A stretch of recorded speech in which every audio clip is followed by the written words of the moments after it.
Yo, what is going on, everybody? I know it's been a while since I broadcasted. I'm really hoping to start doing more the next couple of weeks. I've got a little bit more free time, so that's a good thing for me and for you guys. But I just wanted to touch on this topic because, look, as we all know, the presidential debate is growing. Sorry, not the presidential debate. The presidential election in the US is growing very, very near. How far are we away now? Like I'm good, 7 days away. 7 days away for me, maybe 8 for you guys in the US, because we in Australia are chronologically ahead of you. But if you're still on the fence about voting for Biden or voting for Trump, and you really care about men not getting thrown under the bus, I'd like to share a little something with you, because I think this is very, very, very important, and this is something that's not discussed a lot. So let's get into this specifically. All right. Check this out. Joe Biden advocates for men to become feminists. Hope that, there we go. Let's bring this up a little bit bigger. There we are. Even more alarming is the way he talks about women. Now, look, guys, So rather than putting forward his own policies, straight off the bat, Biden just consistently goes after Trump. He attacks Trump on everything, but he doesn't really have much of value to say, at least as far as I can see. I'm not asking all you guys to all of a sudden become feminists, although if you're smart, you would. Wait. So I'm not going to ask you guys to become feminist, although if you're smart, you would. Now, let's unpack that just for a moment. What he is basically saying to us there is, if you are not going to call yourself a feminist, you're not smart. That's what Joe Biden just said to you, gentlemen. That's what he meant. That's what he said. And he's just trying to kiss up to all these feminists, and hopefully he won't get taken down. He is just kissing backside. Period. And I've got this streaming up on Twitch, Periscope, and YouTube at the moment.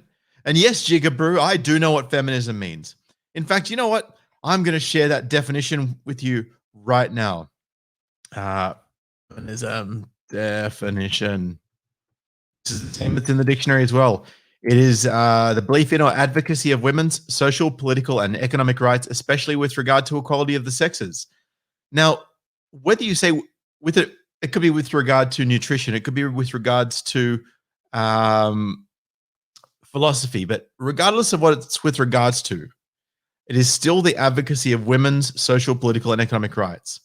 Now, a right is a legally enshrined entitlement. And what a legally enshrined entitlement is something that is inalienable. It cannot be taken away from you, and it must be legally enforced by the government or by the powers that be. Now, that's fine. And look, and I don't begrudge women who call themselves feminists and they advocate for women only, but don't try and tell me that it's somehow about equality for both men and women, because that is simply categorically not true. And I'll tell you what, I even have a couple of very, very high profile feminists. Many of you would have heard of Clementine Ford, and there is also, what's her name? What's her name? Let me bring this up for you guys, right? Because this is really, really important to see. That's right, Julie Bindel. Julie Bindel is her name. So I'm going to quickly share with you a little clip that some of you may have seen previously from Clementine Ford, and we're going to have a watch of this.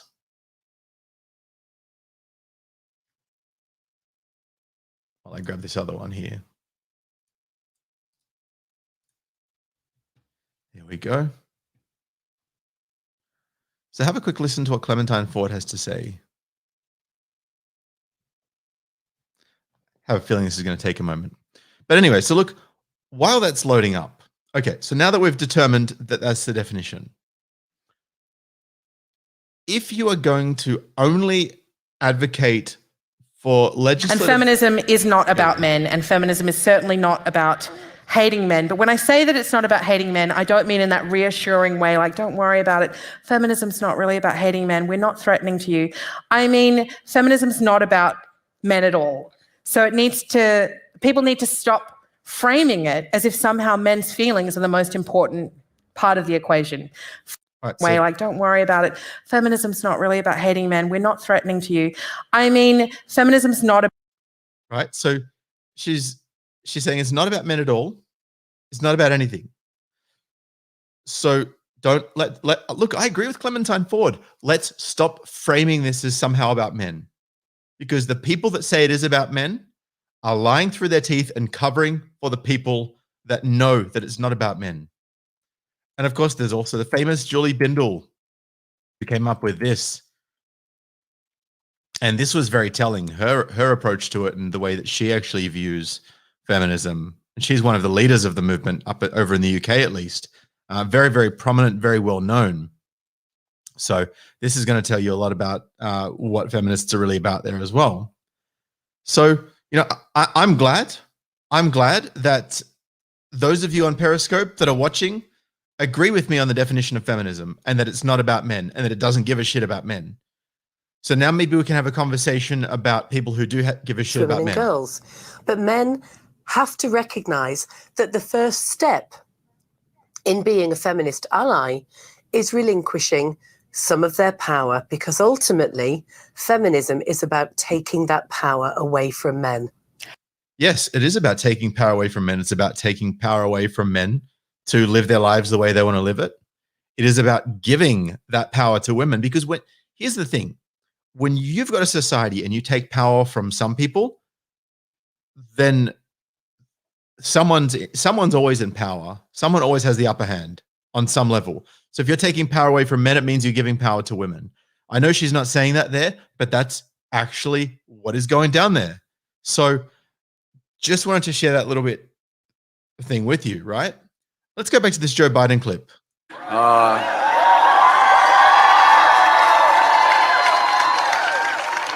But all kidding aside, this guy's got a fixation.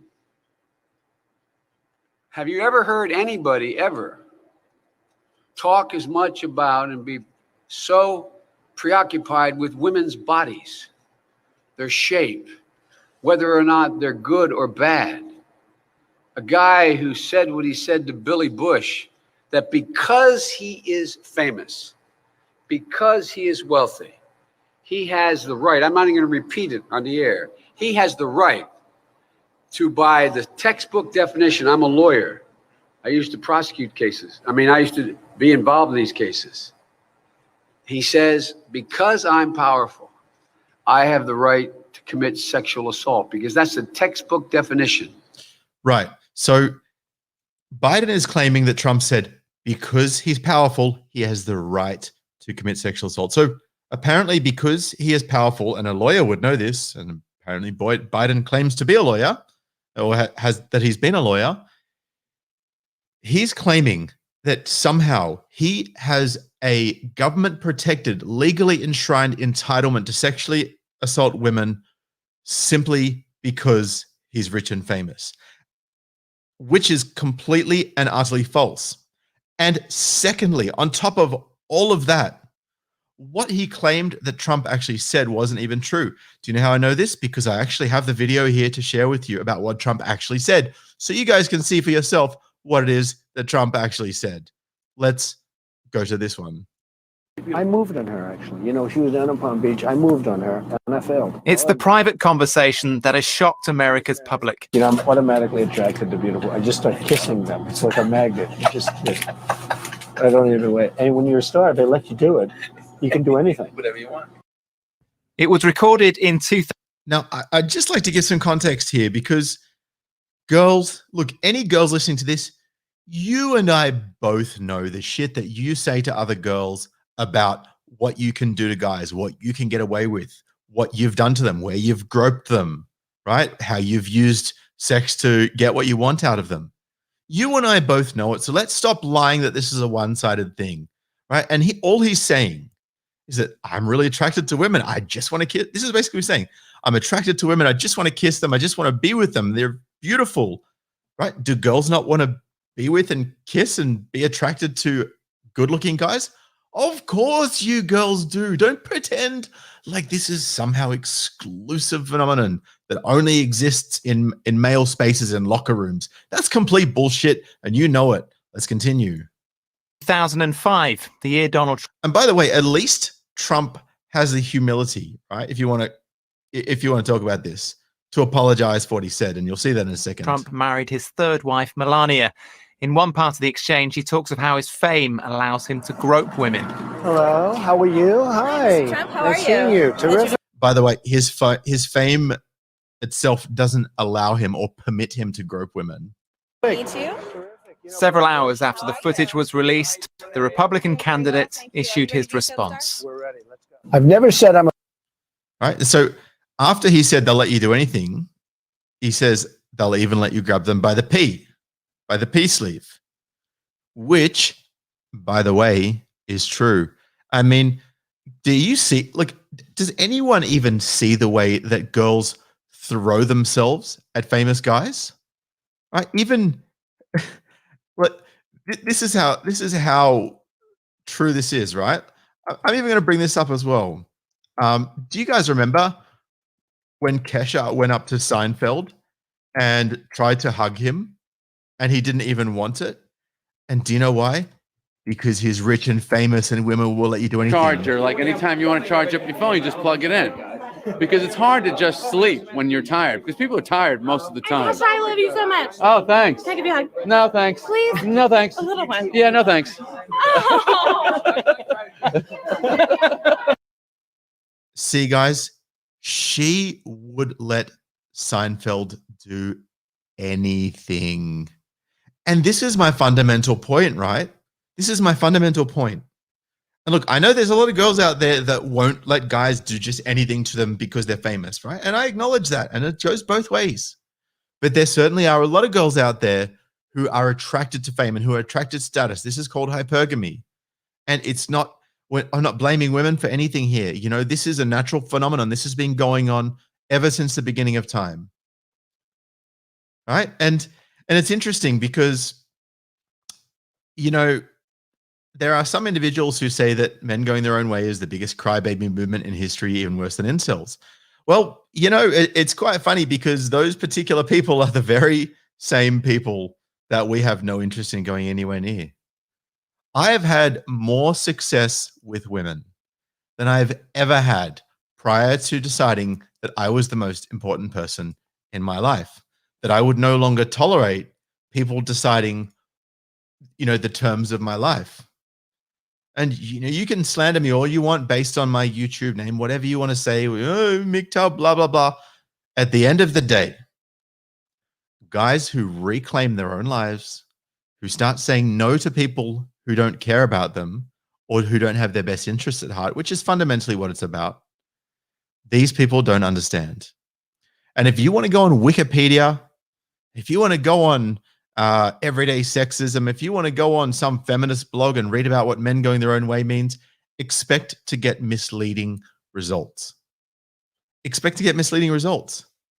You're never going to hear about the very valid reasons why some men just say, you know what, just I'm going to still engage with women. I'm going to still sleep with women, but I'm just not going to get into a legally cohabiting relationship.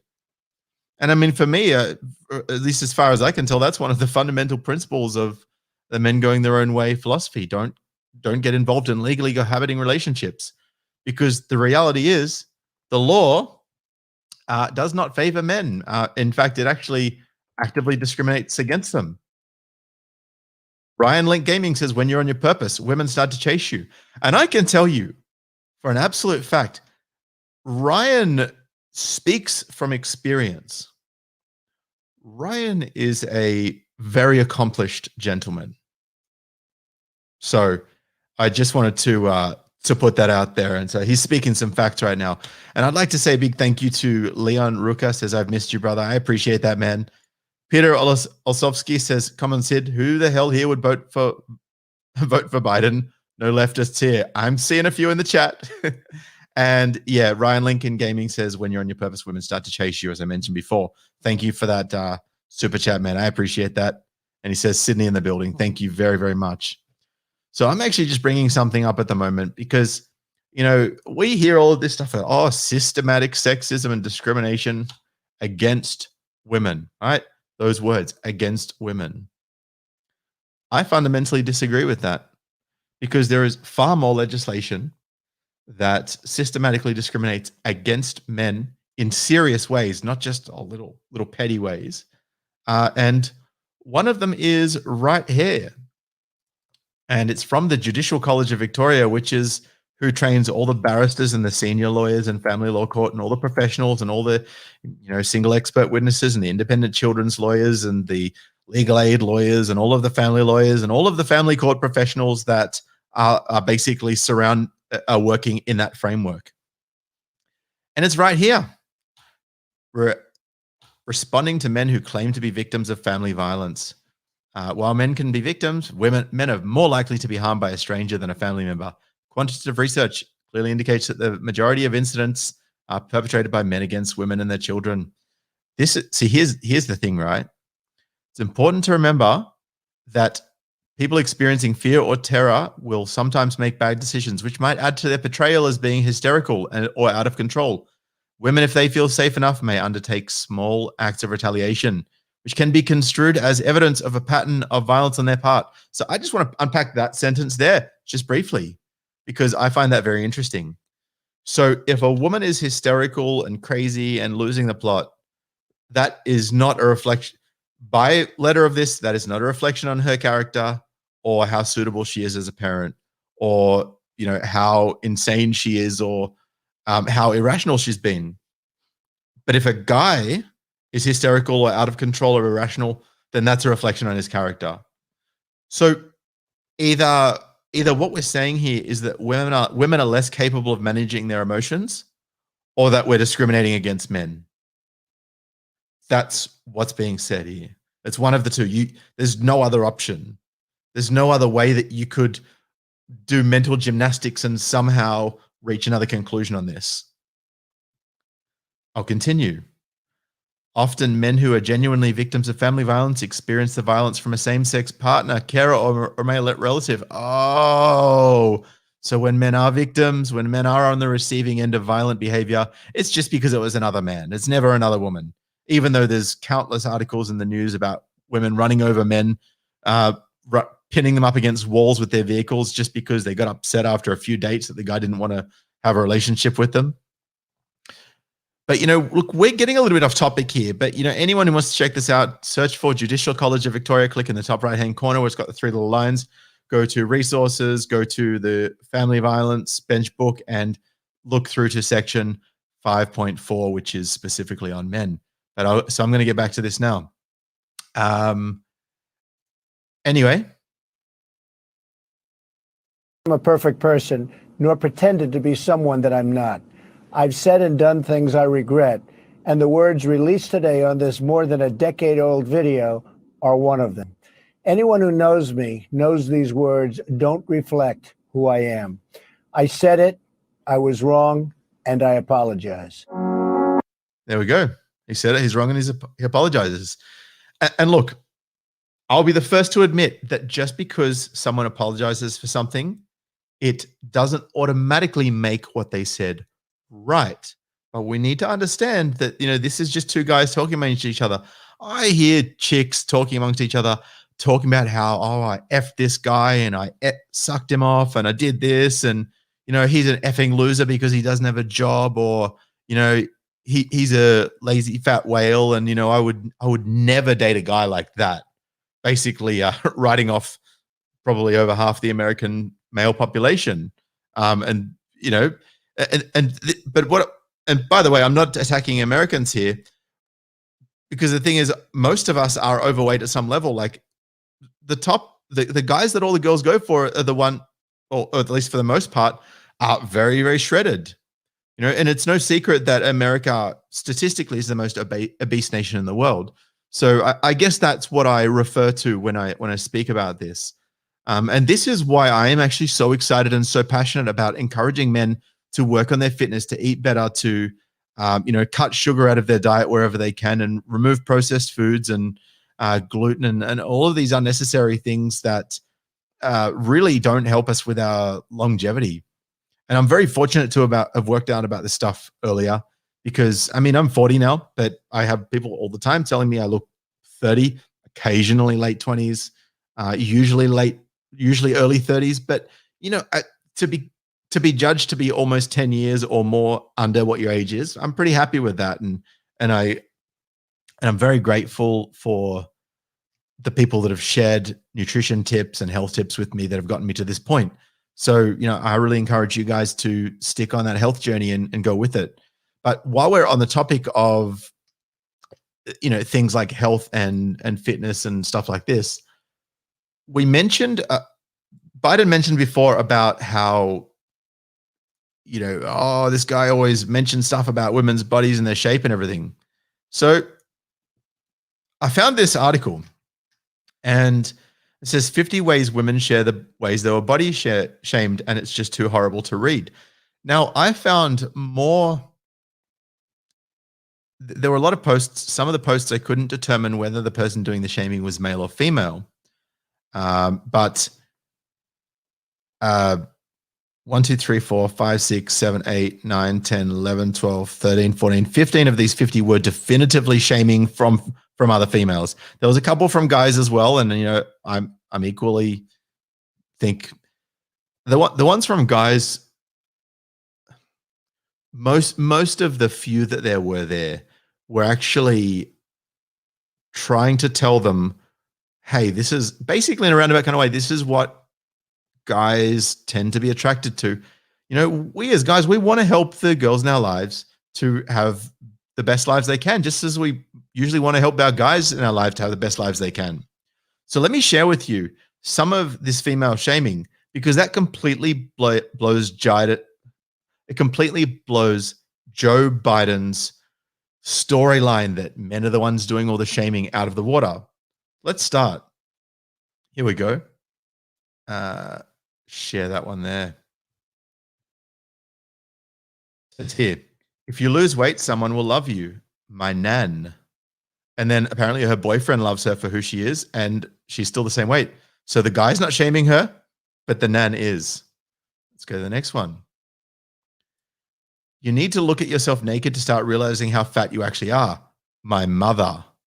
I'm on medicines with the side effect of weight gain. See, shaming by the mum. Boys don't want fat girls. You need to lower your standards because you'll be lucky if a boy will even like you. My mum. You look disgusting. We need to buy you new clothes tomorrow. I'm so embarrassed by you. My mum. If you had bigger boobs, you'd get a boyfriend. I hope they keep growing. My mum. Seeing a bit of a pattern here? Stop trying to look like a man. Actually, I can't remember. I don't know why I put this in here. Okay. Oh, yeah, here we go. Stop trying to look like a man. No man wants to date a woman who looks like or better than them, by girls who want her body. Don't you look fat today? It's a disgrace, said my nan. 120 pounds. I weighed that much when I got married. My mum to 13-year-old me. Yeah, well, you shouldn't be weighing that much when you get married. That's probably why you ended up divorced. Oh, my God. Suck in your stomach. It's getting big. My grandmother. I won't buy you any larger sizes. You need to lose weight. My mum. Skip forward here. Your thighs are too fat for your soccer shorts, said by my dad when I was 10 and in puberty. I quit the team. So I wanted to give an example of how guys say things as well sometimes. And I don't think that this was particularly very nice. But I mean, he wasn't saying, look, I don't know if this guy was saying that you're too fat or it's just too fat for those shorts. This is the thing. This is why we need to ask questions rather than just make assumptions, because both guys and girls do make assumptions sometimes that are not necessarily what was intended. And this is why I love having conversations with people, even people I disagree with. And this is why I entertain some people. The This is why I sometimes entertain people in the chat who have kind of come in and aren't the same view as me, and have a conversation about it, and I'll reply to their comments, and you guys are like, hey guys, I'm your fan, and it's like, look, and I love you guys, but I also want you guys to see the kind of conversations that come at you and how you should deal with them when they do come at you, because it can actually work out better for you if you know how to deal with them. Here we go. They said, you should stop eating. Being slim is the best body type. No one likes fat girls. My mum and my grandma say this a lot. So that wasn't just a once-off thing. What else we got here? You're going to have to lose weight if you want to do fun things at school and be happy. Mum, summer before I began junior high. She looked prettier with some makeup on. Ex's boyfriend's mum about me. I was 17. It's not very nice of the ex's boyfriend's mum. You don't want the relatives to think you're fat, do you? My mother when I was 11. Most of these insults are coming from mothers. Why is it that mums seem to feel entitled to dictate exactly how their daughters should look? I mean, for all the talk about how apparently men shame women, seems to be an awful lot of shaming of women done by women right here. I'll continue. And there was also a comment, another one in there saying, your face would look nicer if you were slimmer. Now, I just want to put this to you guys. Do you think that, I'll zoom in on this. There we go. Do you think that face is hang on, this is going back. But I want, once this comes up, right, I want you to tell me if you think that, and forget about the body, ignore the body, ignore. What I want you to look at is, here we go. I want you to look at the face. Guys, honestly, ignore the body. What do you think is a prettier face? The one on your left or on the right? If you think the one on the left is prettier and more attractive to you personally, and I'm not saying that all people are not going to be attracted to this person, but if you are attracted to the one on the left, right, just from the face up, I want you to put an L in the comments. If you're attracted to the one on the right, put an R in the comments. That's what I would like to get from you, so we can have a bit of a consensus. So anyone who watches this video can go to the comments and see what the general consensus of most guys are. Right? Now, there was also an article that I found called, Is Joe Biden a Feminist? And then they say, Tara Reid's credibility is quickly falling apart. Oh, so I guess we don't believe women now? I'll continue. 2 former male staffers recounted Biden not wanting women to serve beverages like coffee or perform other menial tasks in his Senate office or on the committees he chaired. He preferred that men would carry out such jobs because he wants to put women up and bring men down. Like, the thing is, you're going to find more women applying for these kind of jobs than you are men. It's just simple maths. Right? Yeah. Some people just don't get it. Daniel Corica, one of my longtime subscribers. Good to see you, brother. Good morning, Sid. Here is some Coyote food money so they don't take kids across the border. Absolutely. Thank you for that super chat, man. I appreciate it. And also, I think there's something else I had here. No, so I found this really cool plugin that allows me to highlight things on the page so I can find it easier for you guys. So I'm not reading the whole article or skimming through while you sit there bored out of your minds. But I found this. Top Biden advisors endorse radical feminist foreign policy. Multiple leading names on Democratic presidential nominee Joe Biden's A-list of foreign policy advisors are directly tied to an organization that has officially endorsed a radical action paper released in May titled Towards a Feminist Foreign Policy in the U.S. What's more, members of this heavily Biden-aligned organization played a key role in crafting the paper. Here's an excerpt. Feminist foreign policy is the policy of a state that defines its interactions with other states, as well as movements and other non-state actors in a manner that prioritizes peace, gender equality, and environmental integrity, enshrines, promotes, and protects the human rights of all, seeks to disrupt colonial, racist, patriarchal, and male-dominated power structures, and allocates significant resources, including research, to achieve that vision. So what that means here, gender equality as described here, of course, means worldwide abortion rights, while environmental integrity refers to climate change legislation.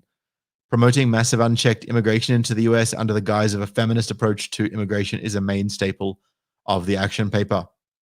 The document also takes its cues from the toxic racial obsessions seen in this summer's Black Lives Matter protests and applies them to direct policy to foreign policy objectives. It states, and I quote, "Foreign policy has traditionally been informed by patriarchal, racist, and discriminatory social norms and implemented through white male-dominated institutions." See, they're calling out white men. They are on the attack for us. A feminist approach demands gender parity and representation, which means 50-50, even in the areas where less women are interested, which means women who do want to go into those fields have a much better chance because there's less competition for them. And they're also being pushed into those positions, as well as active commitment to diversity, equity, and inclusion, especially with regard to gender and race. Well, that's interesting given that Trump just signed the executive order forbidding such discrimination. Let me see what else I got here. Gayatri Patel, Director of Gender Advocacy at CARE, is co-author of the Feminist Foreign Policy Action Paper, and CARE is listed as an official endorsing organization. So who's Gayatri? Well, she is a researcher at Aston University in Birmingham, UK, and her primary interests lie in the area of implementation and monitoring of international human rights at the UN. You know, this United Nation, the one with the feminist agenda, self-declared, by the way.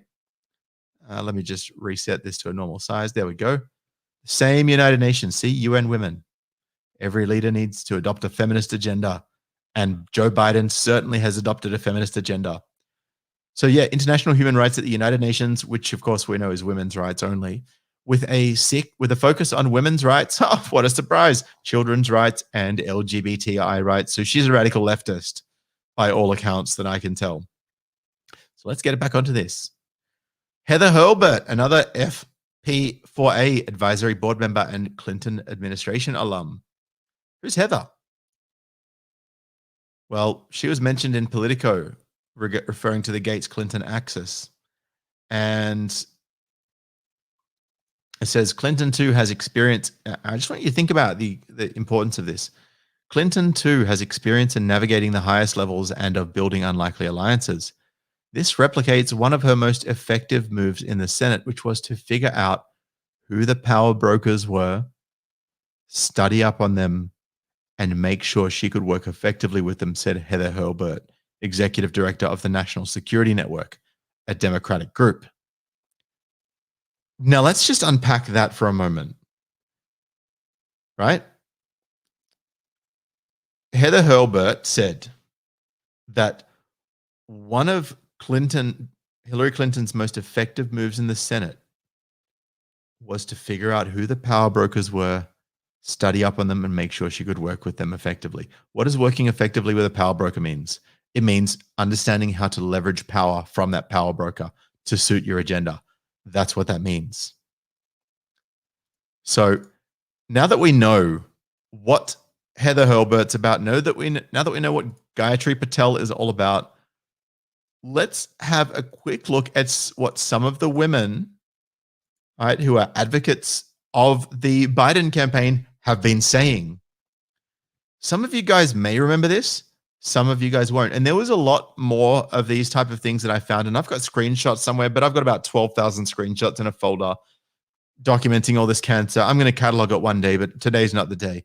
But I did find this, all right? And I'm going to bring this up.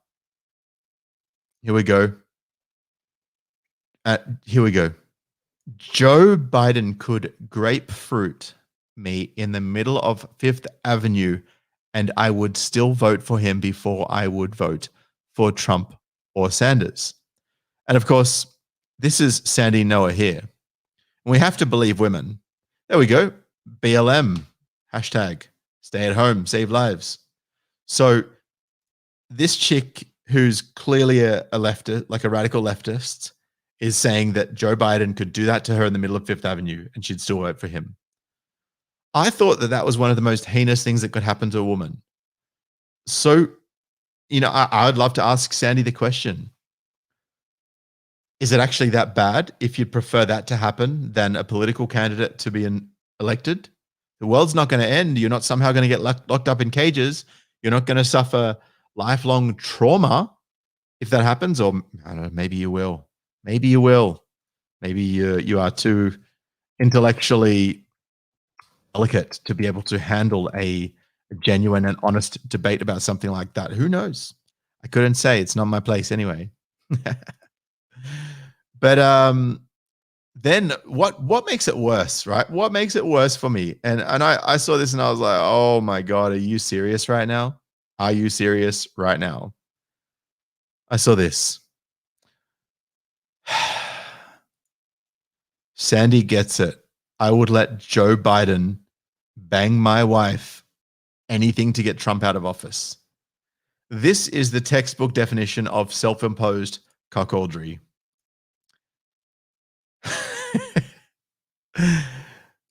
And if we don't need any, and if you still need some evidence that having feminists in power would be a really good idea, really bad idea, let's have a look at what feminists do when they don't get their way. Let's get this bad boy up.